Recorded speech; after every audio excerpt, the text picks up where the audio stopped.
기도회가 은혜롭게 오늘까지 마무리되었습니다. 내일부터도 잘 나오실 거죠?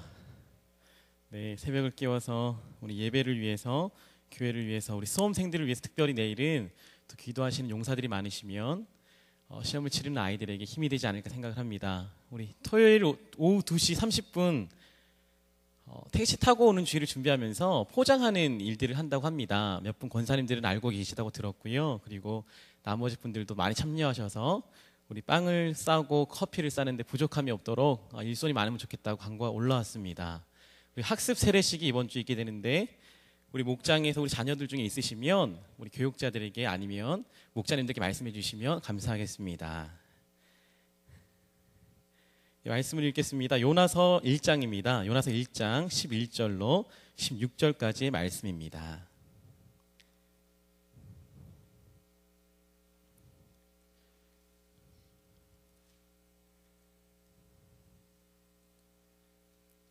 구약성경 1287페이지 요나 1장 11절로 16절까지의 말씀 교독하도록 하겠습니다.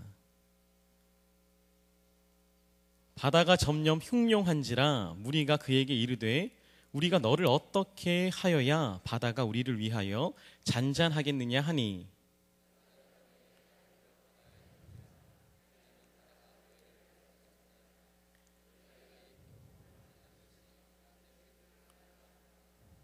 그러나 그 사람들이 힘써 노를 저 배를 육지로 돌리고자 하다가 바다가 그들을 향하여 점점 더 흉룡함으로 능히 못한지라.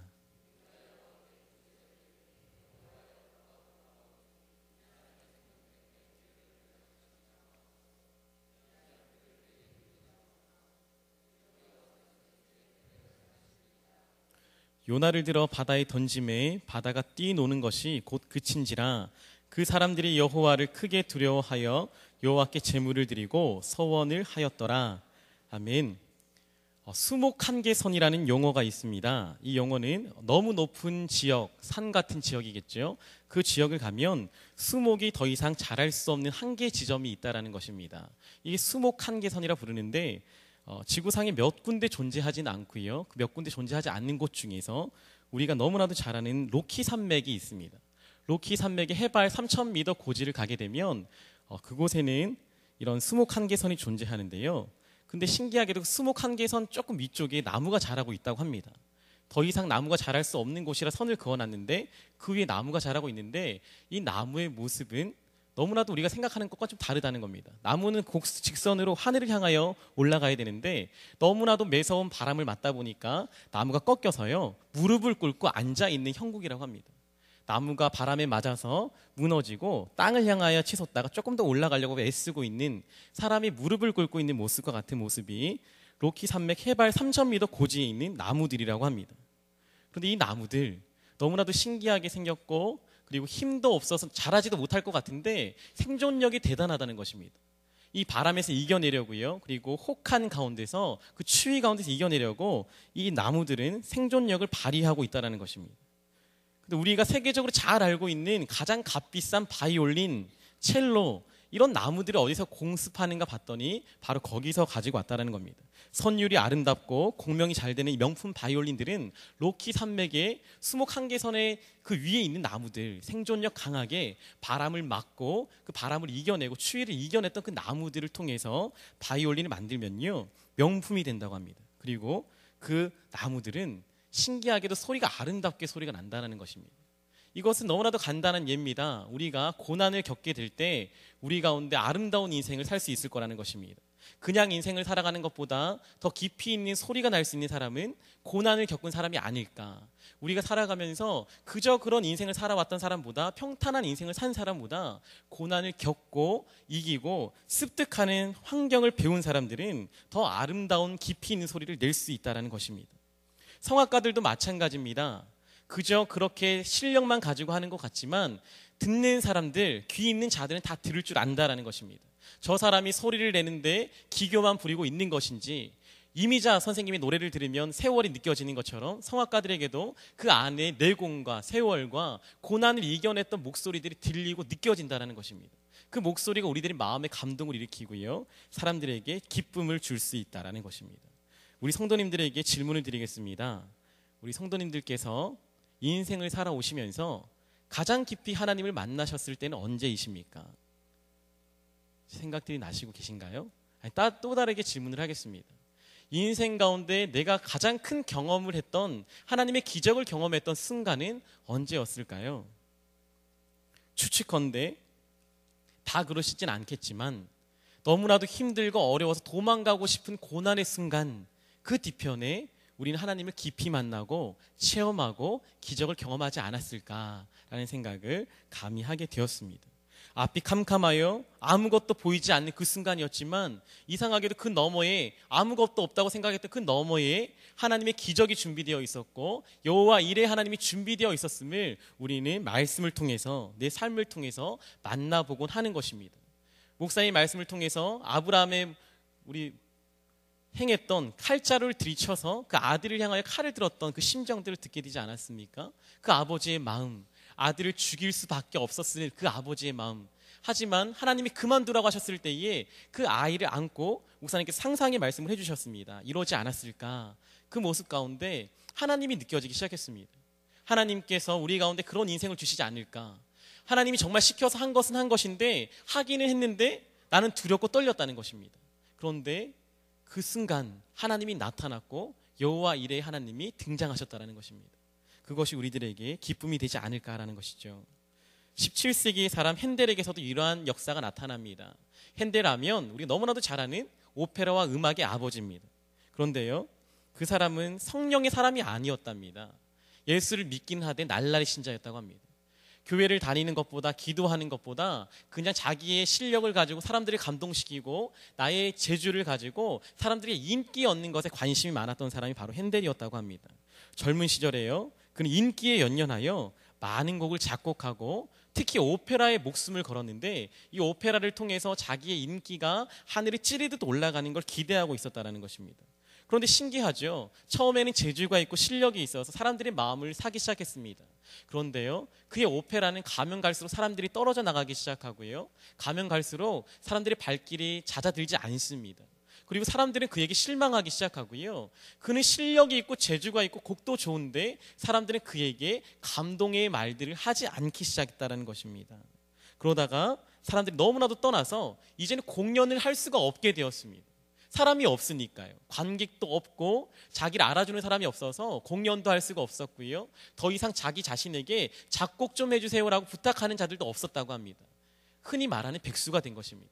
백수가 되어서 아무런 것도 보이지 않는 상황, 자신은 이제 파산 지경에 이르러서 먹고 살 것도 없는 지경에 이르렀습니다. 아무도 불러주지 않습니다. 예수라는 사람은 돈은 없어도 인기는 있어야 됩니다. 근데 인기도 없습니다. 그 누구에게도 자신의 존재 가치가 없어서 실망하고 있고 더 이상 살아갈 존재 가치가 없을 그때에 그에게 한 줄기 빛과 같은 소식이 들립니다. 한 자선 음악 단체에서요, 우리는 자선 음악 단체인데 우리는 많은 것을 줄 수 없지만 곡 한 곡만 작곡해 주실 수 있겠습니까? 라고 요청을 했습니다. 이왕 못 먹고 사는 거, 파산된 거, 이왕 그렇게 된 거 어쩔 수 없는 거잖아요. 그래서 그는요, 곡 한 곡, 내가 정말로 내 힘을 다하여 온 실력을 다하여 하나님 앞에 부르짖고 내 마음 다하여 곡을 한 곡 작곡해 보겠다라고 해서 어디론가 틀어박혀서 3주 동안 나오지 않았다고 합니다. 먹지도 않고 작곡에만 매진하면서 만들어진 곡이, 그 오페라 곡이 바로 우리가 너무나도 잘 아는 메시아라는 곡입니다. 마지막에 할렐루야 이렇게 끝나는 그 메시아 곡, 2시간 30분 동안 이어지는 오페라 곡, 이 메시아가 바로 그때 만들어졌다고 합니다. 그는 이렇게 고백합니다. 3주 동안 나는 내가 내 몸 안에 있는지 내 몸 밖에 있는지 알지를 못했습니다. 내가 하고 있는 것인지 성령이 일하고 있는 것인지 깨닫지를 못했습니다. 아마도 그 시간 성령께서 내 마음에 감동 주셔서 그 곡을 만들지 않았을까 생각했다라는 것입니다. 그는 이 곡을 가지고요 56회의 공연을 가졌습니다. 그런데 얼마 되지 않아서 영국의 왕실의 초청을 받고요, 영국의 국왕 조지 2세라는 사람 앞에서 공연을 펼치게 되었습니다. 친히 지휘를 하고 자신이 메시아 곡을 가지고 오페라 곡을 연주하고 있을 때에 마지막 할렐루야 곡이 외쳐질 때요, 이 국왕이 더 이상 가슴이 떨리고 정말로 콩닥콩닥거리는 마음을 어찌 주체할 수가 없어서 자리에서 벌떡 일어났다는 것입니다. 그리고 박수를 연일 치기 시작하고요, 눈물을 흘리기 시작했다는 것입니다. 국왕에게 누군가 물어봤습니다. 왜 공연을 조신 있게 가치 있고 품격 있게 앉아서 듣지 아니하고 일어서서 들으십니까? 물어보니까 이 국왕이 말했다는 거죠. 나는 이 감동스러운 장면에 이 하나님의 성령이 느껴지는 이 곡에서 앉아 있을 수가 없습니다. 일어나서 박수치지 않을 수가 없고 하나님의 영광 할렐루야를 외치지 않을 수가 없었습니다 라고 말을 했다고 합니다. 그때부터 기립박수가 생겼다는 것입니다. 그냥 형식상 누구를 존중해 주기 위해서 기립박수가 있는 게 아니라 누군가의 재주를 칭찬하기 위해 있었던 것이 아니라 누군가 정말로 성령의 감동함을 힘입고 그 내공 가운데 가슴 아픈 처절한 느낌, 고난 속에 이겨냈던, 역경을 이겨냈던 그 아픔 속에서 만들어졌던 작품, 그 메시아 가운데 일어날 수밖에 없는 일이 생겨났다는 것입니다. 그 전에 그를 향하여 사람들은 그저 실력만 있는 자라고 말했지만 더 이상 그를 향하여 실력만 있는 자라 말하지 않았습니다. 영성 있는 작곡가요, 정말로 심금을 울리는 작곡가요, 사람의 깊이를 그 심연을 찌를 수 있는 작곡가라고 사람들은 말을 했다고 합니다. 더 이상 그의 노래는요 큰 한낱 우리 귀만 아름답게 만들고 맴도는 그런 찬양이 아니었고 곡이 아니었습니다. 우리의 기도는 어떠합니까? 우리들의 한마디 말은 어떠합니까? 말을 잘하는 사람이 있을 수가 있고요, 기도를 말 있게 미사 어구를 가지고 기도하는 사람도 있겠죠. 하지만 우리 가운데 내공이 쌓이고 고난을 겪어가면서 진정으로 아름다운 기도와 말과 찬송을 드릴 수만 있다면 우리의 이 모습 이대로 하나님은 얼마나 기뻐 받으시겠습니까? 다시 한번 질문을 한번 더 드리도록 하겠습니다.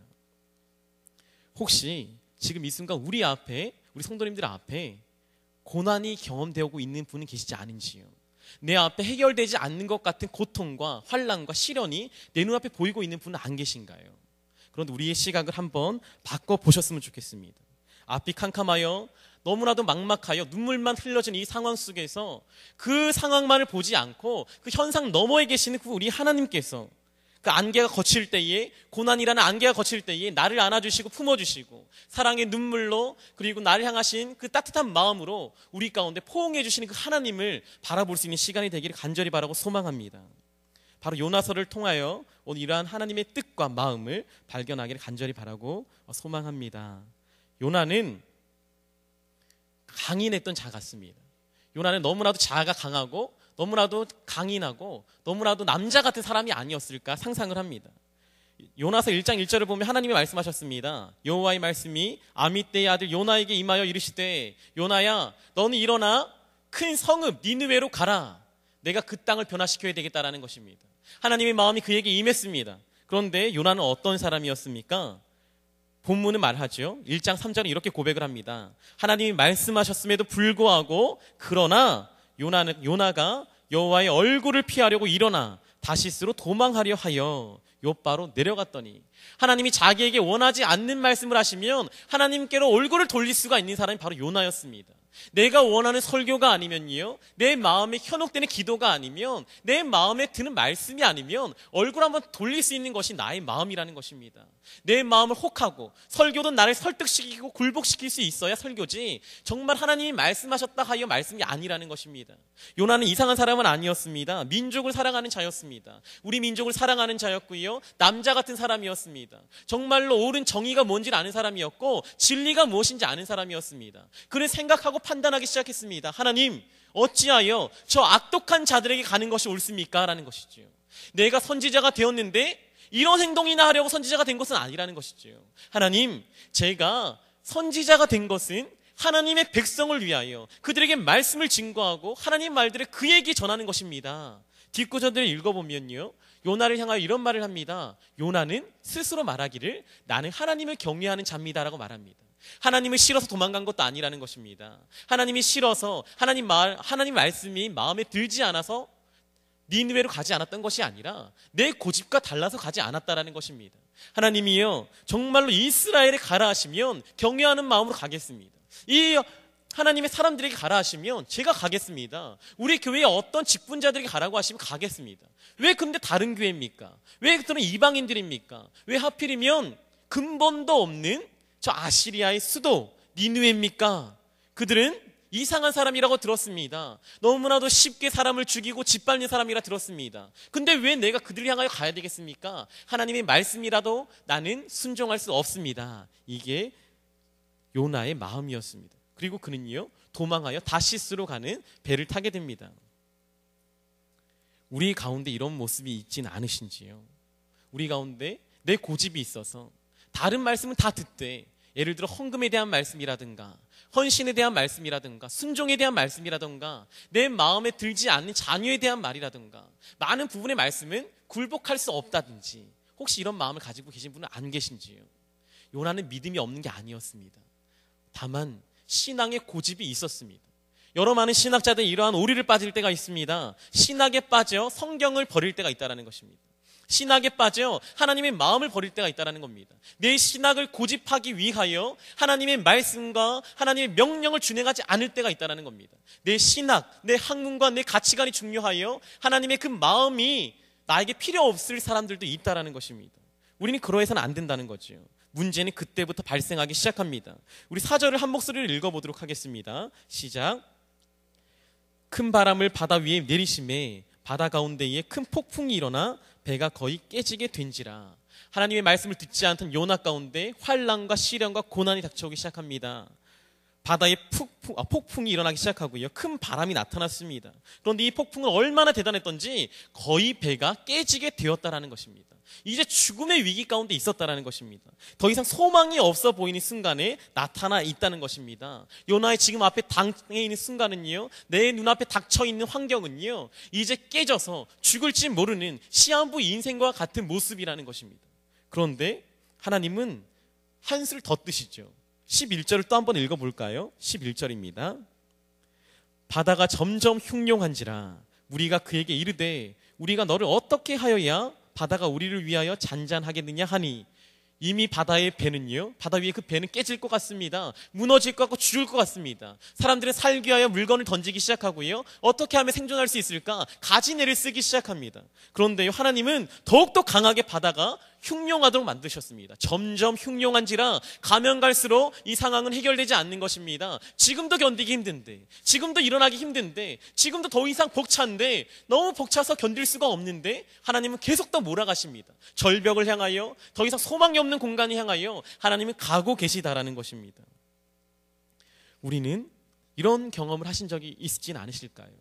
죽음의 공포가 내 눈앞에 닥쳐있는 분 안 계신가요?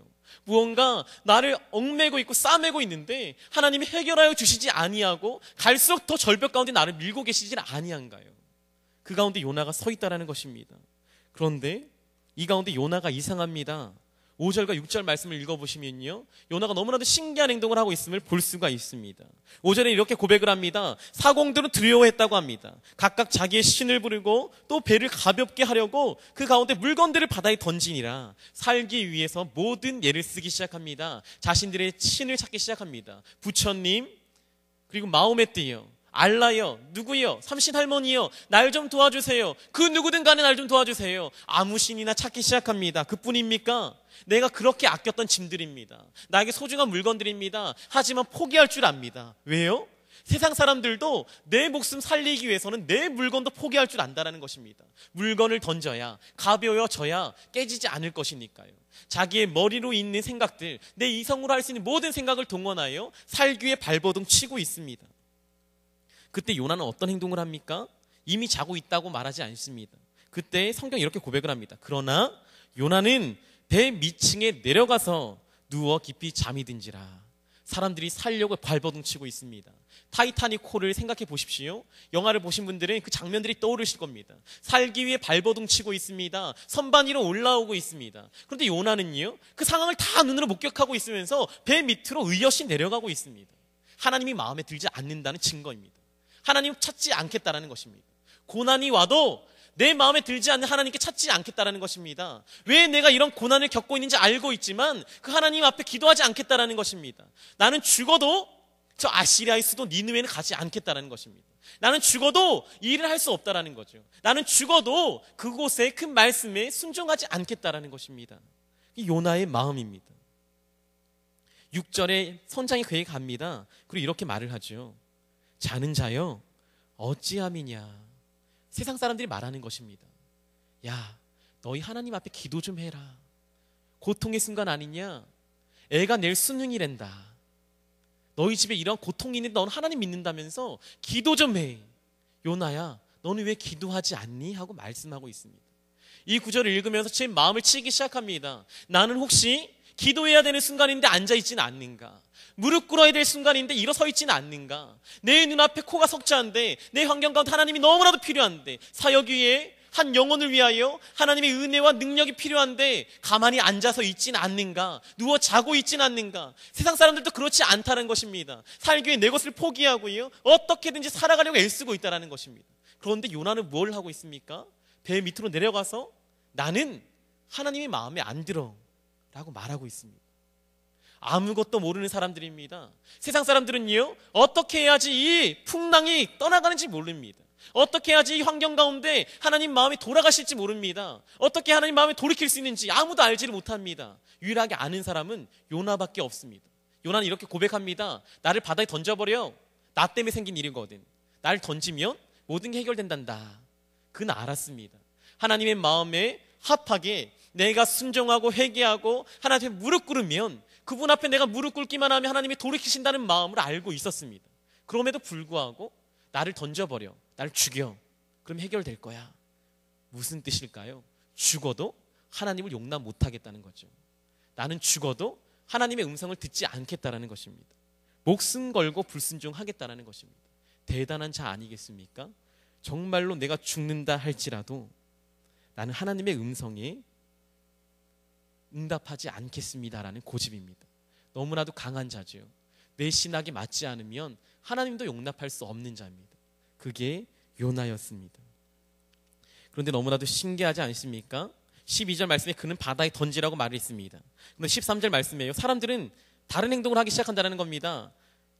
그러나 그 사람들이 힘써 노를 쳐 배를 육지로 돌리고자 하다가 바다가 그들을 향하여 점점 더 흉용함으로 능히 못한지라. 요나가 자기를 죽이면 해결된다고 했습니다. 너희가 살기 위해서 날 죽이면 된다고 했습니다. 근데 세상 사람들은요, 나를 죽이질 않습니다. 육지로 돌리기 위해 예를 쓰고 있다는 거죠. 저만 죽이면 되는데, 요나만 없으면 되는데, 저것만 잘 못 살면, 나만 잘 살면 되는데, 근데 그런 마음이 아닙니다. 의리인지 사랑인지 우정인지 알지는 못하지만 요나를 살리기 위해 애를 쓰고 있습니다. 요나 때문에 당하고 있는 고난, 그럼에도 불구하고 그들은 같이 살기 위하여 배를 육지로 돌리고자 애를 쓰고 있습니다. 이게 사람들의 마음이었습니다. 세상도 가치가 있고요, 세상도 법칙이 있고요, 세상에도 명문가가 있습니다. 세상에도 도리가 있고 세상 사람들도 함께 더불어 살기 위해 노력하고 있습니다. 그런데 기독교인들은 어떠해야 됩니까? 우리의 마음은 정말로 어떠해야 될까요? 우리는 그냥 그런 사람이 아닙니다. 세상은 하나님의 마음을 돌이킬 방법을 모릅니다. 하지만 우리는 알고 있는 사람들입니다. 기도하면 되는 것이죠. 구하라, 그리하면 너희에게 줄 것이니. 그리고 또 말씀합니다. 지극히 낮은 자에게 한 것이 곧 나에게 한 것이니. 세상의 구제도, 세상 사람들도 가난한 자와 헐벗은 자와 굶주린 자를 구제하고 돕는 사역을 합니다. 근데 교회는 어떠해야 될까요? 하나님의 말씀이 증거된 우리는 모든 것을 알고 있지 않습니까? 길이 막혀 아무것도 보이지 아니합니다. 여리고가 눈앞에 보이고 있습니다. 그때 교회는 알고 있다는 것입니다. 하나님의 말씀 듣고 순종하기만 하면 여리고가 무너진다는 사실을 알고 있는 것입니다. 그럼에도 불구하고 잠잠히 있기만 하다면, 그래놓고 우리 가운데 어떠한 표적을 보여주실 수가 있겠습니까? 라고 예수님께 따지고 있다면 예수님은 또 할 말이 이것밖에 없으십니다. 요나의 표적밖에는 내가 보여줄 것이 없노라 라는 것입니다. 하나님 말씀에 순종하는 것, 그것 말고는 다른 방법이 없습니다. 정말로 무릎 꿇고 순복하는 것, 그것 말고는 그 어떠한 방법도 없다라는 것입니다. 요나는 너무나도 강했습니다. 강해서 듣질 않습니다. 하지만 그 강함 가운데 강함을 꺾을 때야 비로소 역사가 나타난다는 것입니다. 각 금속에는 용해점이라는 것이 있습니다. 녹는 점이 있다는 것이죠. 어떠한 온도가 되면, 예를 들어 티타늄 같은 금속은 너무나도 큰 온도, 높은 온도에 녹게 되어 있습니다. 근데 신기한 법칙이 하나가 있는데요, 강도가 짙고 센 강한 금속일수록 용해점이 높다라는 것입니다. 그냥 힘없는 금속은 작은 온도에도 흘러내리지만, 녹아버리지만, 강도가 센 그러한 금속은 높은 온도, 수천 도의 온도가 올라가야 비로소 녹아버린다라는 것입니다. 이 말은 어떤 말일까요? 하나님은 우리를 풀무불에 던지셔서 풀무질하고 그리고 우리를 당금질하게 원하실 터인데, 우리가 세고 강하고 우리 마음을 꺾지 않고 고집과 아집을 꺾지 않을수록 우리는 더 깊고 큰 하나님의 연단을 받게 되어 있을 수밖에 없다라는 것입니다. 너무나도 강했던 살인자 모세, 그를 연단하기 위해서는 그의 풀무불은요 40년이 걸렸습니다. 그를 녹여내는 데는 40년이 걸렸다고 우리는 말씀을 들었습니다. 말씀을 통하여 들었습니다. 하나님이 그를 사용하실 때에 새벽에 말씀을 통하여 어떤 말씀을 들었나요? 아무것도 할 수 없다 고백했을 때, 자기의 실력과 능력과 자질과 모든 것을 부수고 아무것도 할 수 없다 고백할 수 있는 그 순간까지 40년이 걸렸다는 것입니다. 우리가 빨리 순종할수록 우리는 풀물에서 건져 나올 수가 있지만, 오래도록 고집을 부리고 하나님 앞에 반응할수록 우리는 연단을 받기 시작한다는 것입니다. 그런데 제가 드리는 말씀은 고집 피우면 연단 받습니다라는 말씀을 드리려는 것이 아닙니다. 이 연단을 바라보는 시각을 한번 바꾸어 보자라는 것입니다. 연단은 축복입니다. 그 사실을 믿으십니까? 어떤 자가 이런 말을 했다고 합니다. 고난은 곧 축복이다. 그렇습니다. 고난, 다이아몬드는요 너무나 큰 광석입니다. 그 금속을 깨어서 수십만 톤의 금속을 깨어버리고 없애버려야 조금만큼의 2kg의 다이아몬드가 나온다고 합니다. 금은 어떠합니까? 수많은 불순물들이 있습니다. 그런데 99%의 정금을 얻기 위해서는 어마어마한 풀무불 가운데서 높은 온도에 녹아버려야 된다는 것입니다. 우리는 그 연단의 과정, 풀무불을 바라보면서 하나님이 날 골탕 먹이시는 거야 생각하면 안 된다는 겁니다. 어떤 것일까요? 저 연단의 불은 바로 나에게서 불순물을 제거하는 것이겠다. 내 안에 있는 잘못된 것, 내 안에 있는 욕망과 고집과 편견과 가치관과 나의 신학들을 베어버리는 것이겠다라고 생각을 해야 된다는 것입니다. 그때 내 모든 불순물이 빠져나갈 때 우리는 정금이 되어 주 앞에 온전한 모습으로 설 수가 있습니다. 2장 2절입니다. 요나의 심정은 성경에 이렇게 기록되어 있습니다. 함께 읽어보시겠습니다. 2장 2절입니다. 시작. 이르되 내가 받는 고난으로 말미암아 여호와께 불러 아뢰었더니 주께서 내게 대답하셨고 내가 스올의 뱃속에서 부르짖었더니 주께서 내 음성을 들으셨나이다. 아멘. 드디어 요나가 기도합니다. 뱃속에서 던진 바 되었습니다. 떨어져 죽을 줄 알았습니다. 나는 죽을 자신도 있다고 믿었습니다. 그런데요, 바다에 빠졌던 요나는요 자신이 없었습니다. 뭐라고 고백을 합니까? 스올의 뱃속이라고 말하고 있습니다. 물고기가 그를 삼켰습니다. 그는 그걸 알 리가 없습니다. 날 삼킨 것이 물고기인지 내가 지옥에 와 있는지 알 수가 없다는 것입니다. 3일 동안 그는 스올이라고 여겼다는 거죠. 지옥의 고통에서 내가 여호와께 부르짖는다라는 것입니다.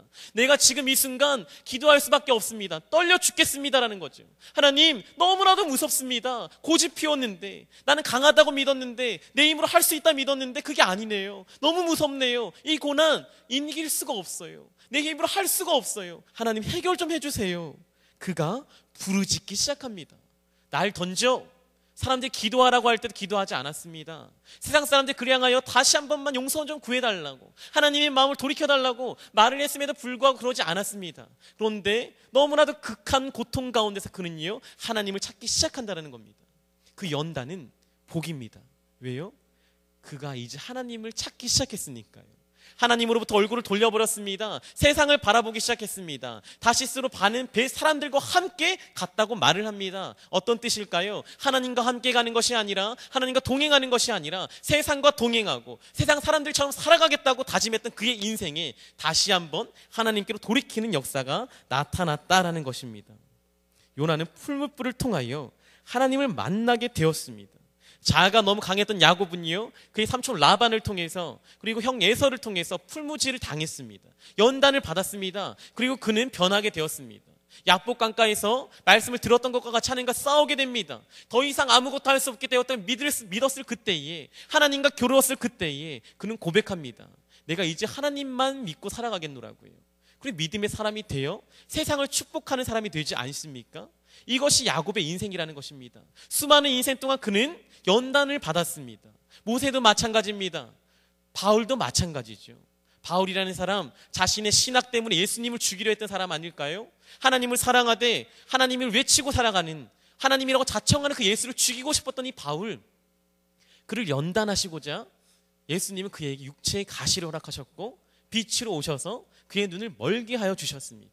아무것도 보이지 아니하고 교만치 못하도록 하기 위하여 하나님은 육체의 가시를 허락해 주셨다는 겁니다. 그제서야 바울은 고백합니다. 여호와만이 나의 은혜입니다. 주가 없으면 나는 질그릇일 뿐입니다. 내가 할 수 있는 것은 아무것도 없습니다. 그제서야 고백을 하는 것입니다. 우리는 그 연단의 과정이 핍박이요, 나를 골탕 먹이시려는 하나님의 작업처럼 느낄 수도 있겠지만 결코 그렇지 않다라는 것입니다. 하나님은 나를 골탕 먹이실 마음도 없으신 분이요, 나를 힘들게 하실 분도 아니십니다. 나를 더욱더 하나님 앞으로 나아오게 만들고 하나님의 은혜를 경험하게 만들고 하나님의 기적을 체험하게 만드실 분이 우리 여호와 하나님이십니다. 요나는 이렇게 고백을 하죠. 1장 17절 말씀입니다. 여호와께서 이미 큰 물고기를 예비하사, 이미 큰 물고기를 예비하사.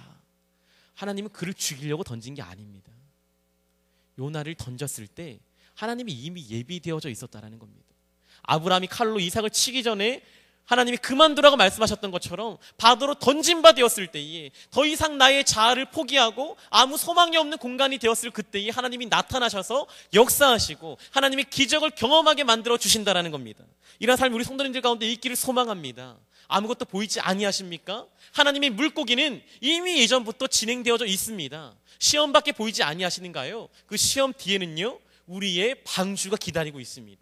나를 태우고 가실 하나님의 전용차가 준비되어 있다는 것입니다. 하나님 나라의 관용차, 외교관들만이 타는 그 관용차, 하나님 나라의 그 차가 날 위하여 존재되어져 있다는 겁니다. 그걸 타면 된다는 것입니다. 그 속에 타서 요나는 하나님을 만나게 되었습니다. 아까도 말씀드렸습니다. 그 물고기 뱃속은 어떤 공간일까요? 저는 감히 이렇게 정의를 내렸습니다. 물고기 뱃속은 기적이 아닙니다. 요나의 입장에서 물고기 뱃속은요, 지옥이라고 느껴졌습니다. 내가 지옥에 와 있는 것일까? 우리의 삼자의 눈으로 보니까 기적이지, 요나의 입장에서는 내가 살아있는 건지 죽은 건지, 여기가 지옥인지 물고기 뱃속인지 여기가 어딘지 알 바가 없지 않습니까? 그런데 그곳에서 2장에 그는 고백하고 기도합니다. 그걸 통해서 이 물고기 뱃속이 어떤 곳인지 힌트를 얻을 수가 있습니다. 물고기 뱃속은 더 이상 아무도 없습니다. 그리고 내 힘으로 할 수 있는 것도 아무것도 없습니다. 물고기 뱃속은 하나님을 찾는 것 외에는 아무런 것도 할 수가 없는 공간이라는 것입니다. 하나님이 그 공간을 만들어 주신다는 거죠. 하나님이 시련을 주시는가요? 단지 시련을 주시려는 마음이 아닙니다. 하나님 말고는 다른 것이 보이지 않게 만들고 싶으신 하나님의 마음일 뿐인 것입니다. 나의 골방에 들어 앉아서 하나님과의 교제와 하나님만 만나고 하나님만 부르짖는 그 마음을 기다리고 계시고, 그 마음을 위하여 지금 이 순간 요나에게 이 장소를 허락하여 주셨습니다. 그 공간에서 요나는 기도하고 하나님을 만납니다. 하나님 음성이 들리지 아니하였고 하나님을 사랑할 수가 없었는데 하나님을 사랑하지 않을 수 없는, 사랑할 수밖에 없는 공간, 기도할 수밖에 없는 공간에 앉아서 3일 밤낮으로 기도하게 되었습니다. 그리고 첫사랑을 회복하고 순종하는 사람이 되었습니다. C.S. 루이스는 이런 말을 했다고 합니다. 고난은 청각 장애인에게 하나님을 알게 하는 신비한 확성이다. 우리는 아무리 청각 장애인에게 말을 해도 그들은 듣지 못합니다. 하지만 이상하게도 고난이라는 것은 그들로 하여금 하나님의 음성을 직접적으로 듣게 만들어준다는 겁니다. 어떤 것일까요? 고난을 통해서 우리는 하나님을 만나게 된다는 겁니다. 아무리 들으려고 애써도 들리지 않았었는데 내 눈앞에 있는 연단과 고난이 하나님의 음성을 듣게 만들어 주셨습니다. 그래서 시편 말씀이 이렇게 고백을 합니다. 시편 119편 67절입니다. 제가 읽어드리겠습니다. 고난 당하기 전에는 내가 그릇 행하였더니 이제는 주의 말씀을 지키나이다. 그 전에는 하나님 말씀이 들리지 아니하였습니다. 하지만 고난을 받았더니 하나님의 말씀이 들리기 시작했다는 것입니다.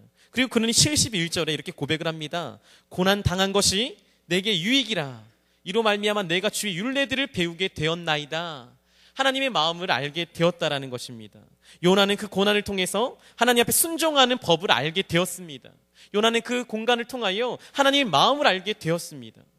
제가 고난에 대하여 이렇게 정의를 감히 내려보았습니다. 고난은 하나님이 친히 쓰신 편지지를 담은 편지 봉투이다 라고 제가 정의를 내려보았습니다. 어떤 말인지 이해가 잘 안 되시죠? 하나님은 하나님의 마음을 편지지에 담아 쓰셨습니다. 그런데 우리는 그 내용을 알 수가 없습니다. 왜냐하면 고난이라는 편지 봉투가 있기 때문입니다. 근데 편지 봉투를 열었을 때 그 안에 있는 편지물이 보이기 시작하고 편지의 내용을 알게 됩니다. 고난이라는 봉투를 열었을 때에 도망가지도 아니하고 부딪혀서 기도함으로 고난의 편지 봉투를 열었을 때에 하나님이 친히 쓰신 편지지의 내용을 보게 되었다는 겁니다. 물고기의 뱃속에서요, 요나는 하나님의 마음을 읽게 되었습니다. 요나야, 내가 저 니느웨 백성들을 얼마나 사랑하는지 너는 아느냐? 내가 그냥 가라고 한 게 아니야. 저 백성들이 얼마나 소중하고 귀하고 값진 자들인지, 내가 전하면 안 되는 자들인지 너는 아느냐? 내가 왜 저들에게 가라고 하는지 너는 아니? 그 단순한 명령을 들었던 요나가 이제는 고난을 통해서 하나님의 마음을 깨닫게 되었다는 겁니다. 그래서 3장 3절은요 다르게 고백을 하죠. 1장 3절은 여호와의 얼굴을 피하여 도망갔다고 말을 하는데 3장 3절은 요나가 여호와의 말씀대로 일어나서 니느웨로 가니라. 왜요? 하나님의 마음을 읽었기 때문입니다.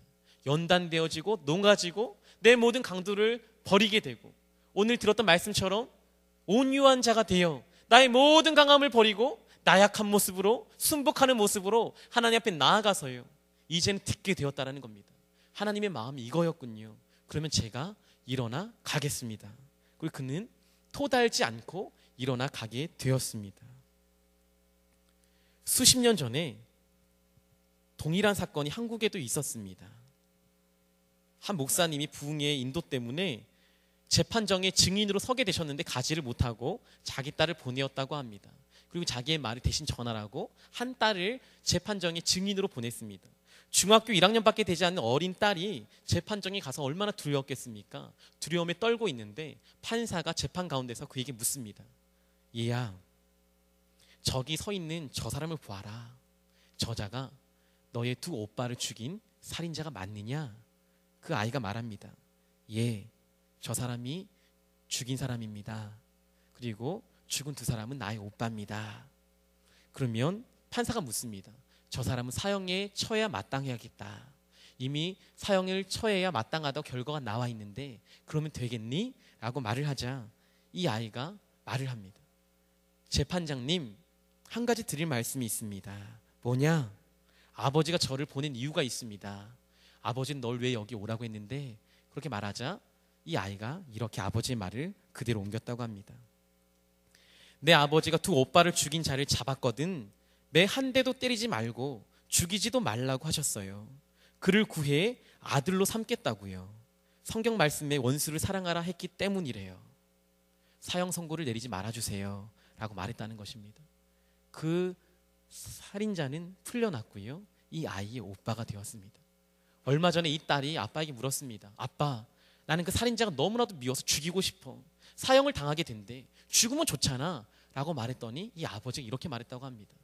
나는 전도자다. 사람들에게 나아가서 너희의 죄는 몰라서 그랬던 거지. 하나님을 알면 그런 죄를 짓지 않는다. 지금이라도 회개하고 하나님을 믿으면 예수를 믿으면 천국 가게 된단다 라고 말하는 나는 전도자다. 이런 전도자가 내 아이 2명은 이미 죽어서 천국 갔는데 저자를 죽이게 냅둔다면 그를 지옥 가게 만드는 것이 되지 않겠는가. 그 아이가 지옥 가면 하나님이 얼마나 슬퍼하시겠니. 하나님은 그를 너무나도 사랑하시고 받으시기 원하신단다. 그는 몰라서 그랬던 거지. 하나님의 사랑받는 백성이요, 하나님의 마음을 깨닫기만 하면 오빠들처럼 살 수가 있어. 네가 가서 날 대신에 말해주렴. 중학교 1학년짜리가 살인자를 향하여 하나님의 마음을 전달하고 풀어달라고 말을 했다는 것입니다. 재판장이 눈물을 흘리기 시작했답니다. 검사가 눈물을 흘리기 시작했답니다. 사형장에 와 있던 군인들이 눈물을 흘리기 시작했다고 합니다. 문 밖에서 누군가를 죽이기 위하여 내 손을 가지고 저자가 사형 선고를 받으면 죽이러 데려갈 것인데 이 손이 너무나도 힘들어서 담배를 피우고 있던 자들이 담배를 떨어뜨리고 눈물을 흘리기 시작했다고 합니다. 살인자였던 그 자도 눈물을 흘리기 시작했다고 합니다. 한 아이의 마음이 그 온 재판장을 녹였고 하나님의 감동으로 그곳을 뒤집어 엎어 놓았습니다. 그분이 바로 손양원 목사님입니다. 한국 땅에 요나와 같은 자가 있었다라는 거죠. 고난을 이미 겪었던 분, 한 세인의 고난을 알았고 누군가의 진물을 알았고 죽어가는 그 다리를 향하여 그 고름을 입으로 빨아낼 수 있었던 그분이, 누군가의 고통 가운데 진정으로 스며들 수 있었던 그분이 한 영혼을 사랑할 수 있었다는 거죠. 요나가 동일했다는 거죠. 그는 원수를 사랑할 수 없었습니다. 하지만 알았습니다. 하나님의 마음은 저들에게도 있다. 그럼 나는 저들을 사랑해야 된다. 이게 하나님의 마음이다. 고난을 통해서 요나는 깨달을 수밖에 없었습니다. 이제 정리하도록 하겠습니다. 요나가 고난을 통해 받았던 선물은 무엇입니까? 첫째는 하나님을 만난 것입니다. 고난은 하나님을 만나는 장면입니다. 고난을 통해 요나는 하나님을 만났고, 두 번째 선물은 온전한 불순물이 없는 하나님의 도구가 되었습니다. 따라서 이 고난은 축복이요, 복이요, 하나님이 예비하신 여호와 이레의 사건입니다. 고난을 통해서 그는 어떠한 사람 변화되었습니까? 손양호 목사님 어떠한 모습으로 변화되었습니까? 나의 힘과 의지와 노력으로 할 수 없는 일입니다. 원수를 사랑하고 사랑할 수 없는 자들이 향하여 헌신하고 그들이 향하여 사역하며 내 이익이 아니라 누군가의 이익을 위하여 미랄이 되어 죽는 것을 할 수가 없는 일입니다. 예수 말고는 할 수가 없는 그 일인데, 우리 많은 믿음의 신앙의 선배들은 이 일들을 감히 해낼 수 있었다는 것입니다. 가기 싫은 민족입니다. 일본을 생각하듯이 사랑할 수 없는 아시리아 민족입니다. 하지만 사랑할 수밖에 없었습니다. 갈 수밖에 없게 되었습니다. 왜입니까? 하나님의 형상을 가지게 되었다는 것입니다. 마지막 결론은 이것입니다. 고난은 우리로 하여금 하나님의 형상을 가지게 만들어줍니다. 나의 불순물을 빼게 만들고요, 불순물이 빠지기 시작하면서 누군가를 미워하는 마음이 사랑의 마음으로 바뀌기 시작하고, 순종하기 싫어하는 불순종의 마음이 순종의 마음으로 바뀌기 시작하고, 헐뜯는 마음과 비난의 마음이 축복의 마음과 칭찬의 마음과 사랑의 마음과 용납의 마음으로 변화되기 시작한다는 것입니다. 이게 하나님의 형상, 예수의 작은 형상, 바로 고난을 통해 작은 예수가 될 수 있다는 것입니다. 고난은 우리 성도님들을 작은 예수 되게 만들어 주십니다. 믿으십니까? 내 눈앞에 있는 고난, 그 고난 가운데 오늘은 기도하시면서 이렇게 기도하셨으면 좋겠습니다. 하나님, 기적을 베풀어 주셔서 돈이 많아지게 도와주세요. 하나님, 기적을 베풀어 주셔서 성적이 좋아지게 도와주세요. 이런 기도에 앞서서 하나님, 진정한 복, 이미 예비된 은혜는 다른 어떤 것도 아니라 내가 하나님 닮는 것이겠습니다.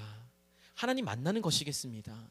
이 고난으로 말미암아 요나가 받았던 복은 죽지 않고 살아남은 물고기 뱃속에서 있었던 경험이 아니라 물고기 뱃속에서 하나님을 만날 수밖에 없는 일이었겠습니다. 하나님, 이 고난과 환경을 통하여 하나님이 깊이 만나게 도와주옵소서. 내 눈이 막혀 있습니다. 내 눈이 덮여 있습니다. 내 귀가 덮여 있습니다. 내 입이 기도가 안 됩니다. 그런데 이 고난과 지금 이 순간 이 말씀을 통하여 내 눈이 띄어지게 도와주시고 내 귀가 열려지게 도와주셔서 하나님이 보이게 도와주옵소서. 하나님 말씀 들리게 도와주옵소서. 내 입으로 이제는 그렇게 안 하던 기도가 열리게 도와주옵소서.